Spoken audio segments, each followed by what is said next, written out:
The students felt they learnt more when they were thrown in at the deep end.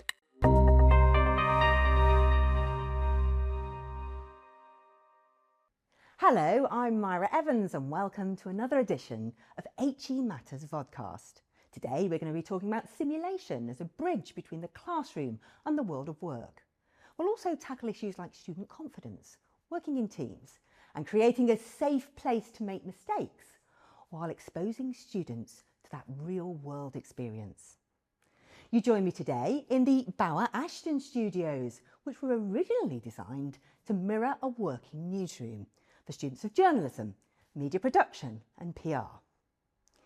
I'm now the Director of Partnerships in the School of Social Sciences, but for many years I led the journalism programmes with my colleague Anne Harbin.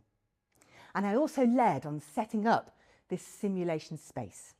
Now, how did we teach our students to work as real journalists whilst at university? Well, we did it through something called News Days. The students came into the newsroom at 9 o'clock in the morning and they pitched real stories from the city of Bristol. By 9:30, we decided which stories were in and which stories were out, and we'd sent the students out onto the streets with cameras, tripods and audio recording equipment. They were back by lunchtime to edit frantically for a television news show in the afternoon, hourly radio bulletins and a live website.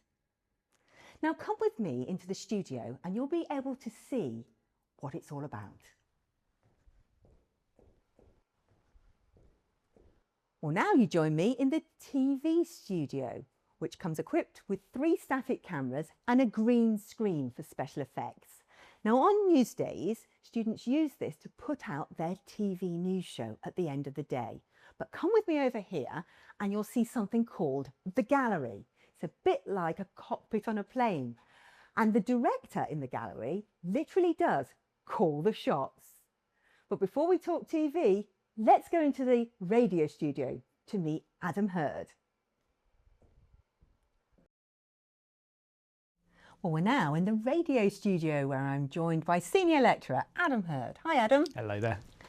Adam, tell me about these news days or simulation days that you do. Yeah, well, they're great fun. They're very busy, and I think the best way to put it is they're very real. So the students will have real jobs, real deadlines, and real stories. So some of them will be running the show as a news editor, some will be reporters going out into the city, real stories. You know, if there's breaking news, they're going to be there. They're going to be calling up press offices, securing interviews with real people, getting those clips in, while we're broadcasting every hour back here in the studio. And it is a fantastic atmosphere. Everybody is really learning and developing at this pace that you just don't get doing anything else. And yeah, it is exactly like being back in industry.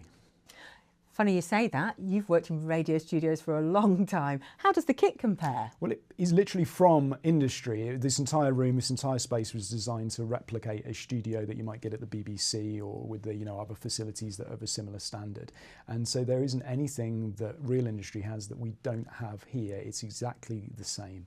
So we really can make sure that students are not learning on some training wheel thing that then they go to industry and they go, well, we never use that. It is literally the same kit, and again the same deadlines and same pressures in a safe space, but something that really helps them, so when they go into industry and go, oh, I've done this, I've been doing this for ages, which is again makes it just feel like I'm back at home. Really, it makes it feel exactly like I'm back at the BBC or LBC or anything like that. So how important is it that they have this kind of taste of the real world but in a safe space? Because obviously the shows are not broadcast live on air, but the feel of it is live on air. Yeah, well, they are broadcast live on air, just in a space that only we, the staff, can hear it. So we make sure that the pressures are real, but it is that safe space, as you say. But it is very important that it is as real as possible, because you need to have real experience. There's no point in going out into industry and saying, well, I've never actually done this, because you just don't get that same experience growth. Students will, of course, have training that is a bit more simulated that builds up to it, but it is essential so that you have that real life experience. And you'll get our students coming back into the studio and going, I met with ITV reporters today, I met with BBC reporters today, they were on the same story as me, and they get so excited and they almost don't think it's going to happen. You go, no, you were reporting on the biggest story in the West Country today, and you got access that no one else did actually on this particular one. So that real life experience is fantastic, but it is ultimately a safe space, but with I think if the deadlines feel very real, the students know that it's a safe space, but it means that, you know, if we're going out at 3, it goes out at 3 on the dot, and if we're finishing at 4 minutes past, finishes at 4 minutes past on the dot. It all adds up. Now, when we set up this newsroom and studio back in 2012, podcasting was relatively new, but I know now it's everywhere, and you also teach that. Tell me about podcasting. Yeah, it's really gone through waves. So it's existed for decades and decades and decades. The technology has been out there. And as you say, in 2012, I remember being in newsrooms where we weren't podcasting that much because it wasn't seen as being that trendy at the time. And then it gradually got more and more popular again. It went through a real wave again from about 2012. And now we teach it just as much as we teach anything. We've got other studios here on campus which are dedicated podcast studios, and the students will be taught how to create various podcasts, different types, different sorts, and they'll gain experience doing it, and it's fantastic. And, you know, they won't just be recording audio, they'll be filming them and making all of these standards. They'll be learning how to create RSS feeds and sharing them on the right platforms in the right places, how to promote them. And it's a fantastic avenue for different types of journalism, more long-form speech content, different areas that they can really deep dive into all sorts of conversations, but also create detailed packages, because of course podcasting is so varied and wonderful. You can make all different types. So it's a fantastic addition that we've been able to really build on and build on and build on over the past, 13 years, I guess. Brilliant, brilliant. Well, speaking of podcasting and audio, I'm going to go and meet another audio expert now, Dr. Anne Harbin. Thank you, Adam. Thank you. Well, we're now back in the television studio, and joining me is Dr. Anne Harbin, Associate Director of Media Production and Journalism. Hi, Anne. Hey, Myra. Lovely to be working with you again. Oh, thank you. Well, it's been a few years since I actually worked with you here in the Bouwer Ashton studios, but I know that practice-based learning, that hands-on experience is very much central to your programmes now, isn't it? Yes, because we took a lot of the learning that we did when we did the news days, and we've applied them to our new media production programme. And of course, we still have them in our MA journalism programme as well, because that still runs as it used to when you used to come and help us with the television. Oh, remember it fondly. But some of the stuff that we really, really learned about was about the sort of like scaffolding structure of the learning. Because with the news days, you had to make sure that the students were like improving a little bit each week. And you almost want to get them to, by the end of the semester, for them to realise, oh wow, we've had so much fun, we've been enjoying ourselves, we've been doing stuff, but actually my work is a lot better. And then I'd say, and then yeah, of course you can apply that to your assignment now, and then your marks would improve. So that was one of the things that we really took on board for quite a few of the different modules. And we still do news days, and we still have live studio simulations, but we tend to do a bit more streaming now as technology in the world's changed. We're keeping up with that as well. Mm-hmm. It's interesting you talk about that sort of scaffolded learning, Anne, and you know, I remember the work of Wood and Brunner and Vygotsky, and about how eventually you stop holding the hands of the students and you let them run on their own. But it is a gradual process, isn't it? Yes, and it can be quite sort of challenging sometimes, actually, because sometimes they feel that they're not ready, and they can kind of sometimes not really be as confident as we would like them to be. But I'm like, when you first started, you couldn't do this. Now you're doing it and you're telling me, yeah, I can do that. But maybe I can, you know, my camera work needs work. And I'm thinking, actually, your camera work's really, really good now. But they always feel like they want to improve. And so you slowly take away. It's a bit like learning to ride a bicycle, really. Suddenly they don't realise that the wheels are off and you're not holding the back of the seat or something like that. Yes. So lots of benefits, but also, you know, this kind of teaching and learning brings its challenges, doesn't it?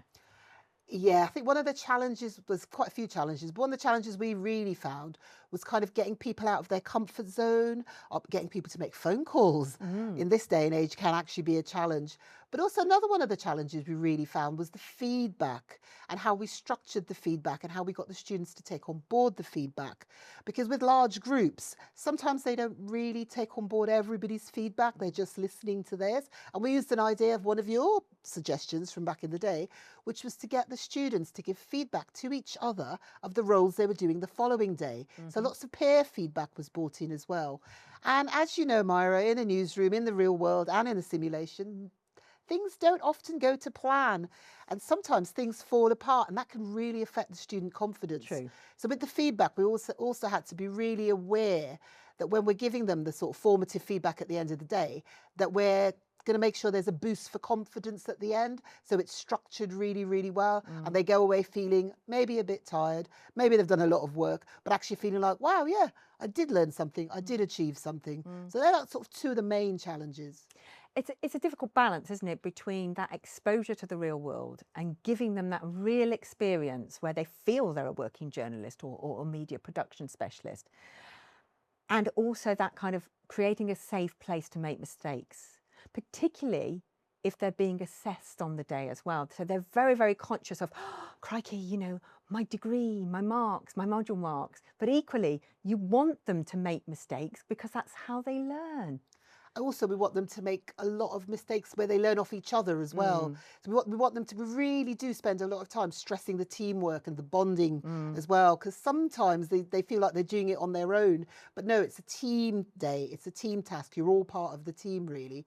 And it's experiential learning, I think, has got a large part to play for lots of students, because it also helps some of the students who maybe need adjustments. Oh, experiential learning. If I remember rightly, Myra, didn't you do your thesis on this? I did, Anne, thank you. So yes, I did a case study of 2 different cases, 2 different universities in the United Kingdom that taught journalism through different ways. One was more simulation, like what we've seen today, and the other was very much in at the deep end, situated learning. So where students would actually work in a real television studio as interns. They'd spend a week in that television studio and then a week back in the classroom reflecting upon it and doing their other modules. So I interviewed graduates of both of the cases. I also interviewed students currently on those courses as well to see how, if and when they felt like a journalist, but also kind of, you know, their experiences of the learning and when they felt they learned. So it was really, really interesting, actually. And I mean, it aligns very much with, you know, maybe some of the viewers would have heard of the Kolb experiential learning cycle or Leuven Wenger's situated learning model. And it was really interesting that in both of the cases, the students felt they learnt more when they were thrown in at the deep end. And those words, thrown in at the deep end, were regularly cited. In the case where the simulation learning happened, it was the difference there was an element of critical reflection that was articulated by the students that wasn't so much in the internship route. So in the internship route, they did it, it was hands-on, they thought about it afterwards.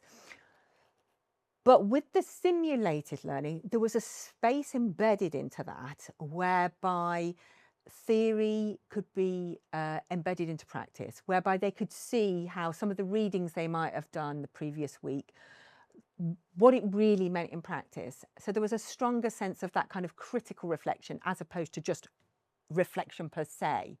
We actually still continue that, and we've picked up on that quite a lot, because when we're doing the formative feedback during the day, we're kind of just sort of embedding little bits of theory, asking them to just think about why that happened to you. Well, how could you have done it differently? How would that be better next time? So we're slowly trying to develop their critical thinking as well, not just with the theory, but also with whatever they're recording, whatever they're looking at. Is this the best shot? Is this really, you know, it's not just get through the day. It's about trying to think about what can you do to put your stamp on it. Because as you know, when you go into industry, we want people who, you know, have the critical learning skills, have the practical skills, and have that little je ne sais quoi, that little individuality that makes them stand out, which makes them do really well in industry. And I mean, the other thing that came out from the thesis was about professional identity.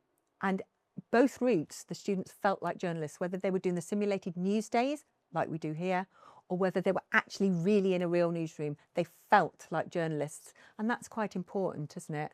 I think it's really important for you to see yourself in the role that you're in. And although the simulation can make you see it a little bit, one of the feedback we get, especially from masters, is they get the jobs after they've graduated and they kind of email going, oh, this is like what we did on the course. And we're like, yes, we didn't just ask you to do all those news stories or do all those different things for fun. We were preparing you for industry so that when you arrived in the real world, in a studio like what we're sat in now, you didn't suddenly feel like, oh, I don't know how to behave, I don't know what to do, I don't know what's happening. You could actually go, right, I can add to this by saying this, or I can talk to people by asking the right questions as well. So the professionalism that we also embedded, which I don't think the students really got sometimes while they were learning, but they got towards the end, was also really, really important. Things like terminology, very important as well. And that if you get the terminology right, that's a really good sign of professionalism in industry. Absolutely. And it's been a while since I taught here at Bouwer Ashton, and 13 years since I set up this with colleagues. So it's been quite a while, but it's great to see that some of those lessons learned are being taken forward and still embedded in our programmes. And thank you very, very much for joining me today. And many thanks to Adam Hurd as well. And thank you for joining us on this episode of HE Matters. If you want to share some good practice with others or discuss issues in learning and teaching, then you can contact James Hazard in the School of Education and Childhood. But from me, Anne, and from Adam, that's it for now.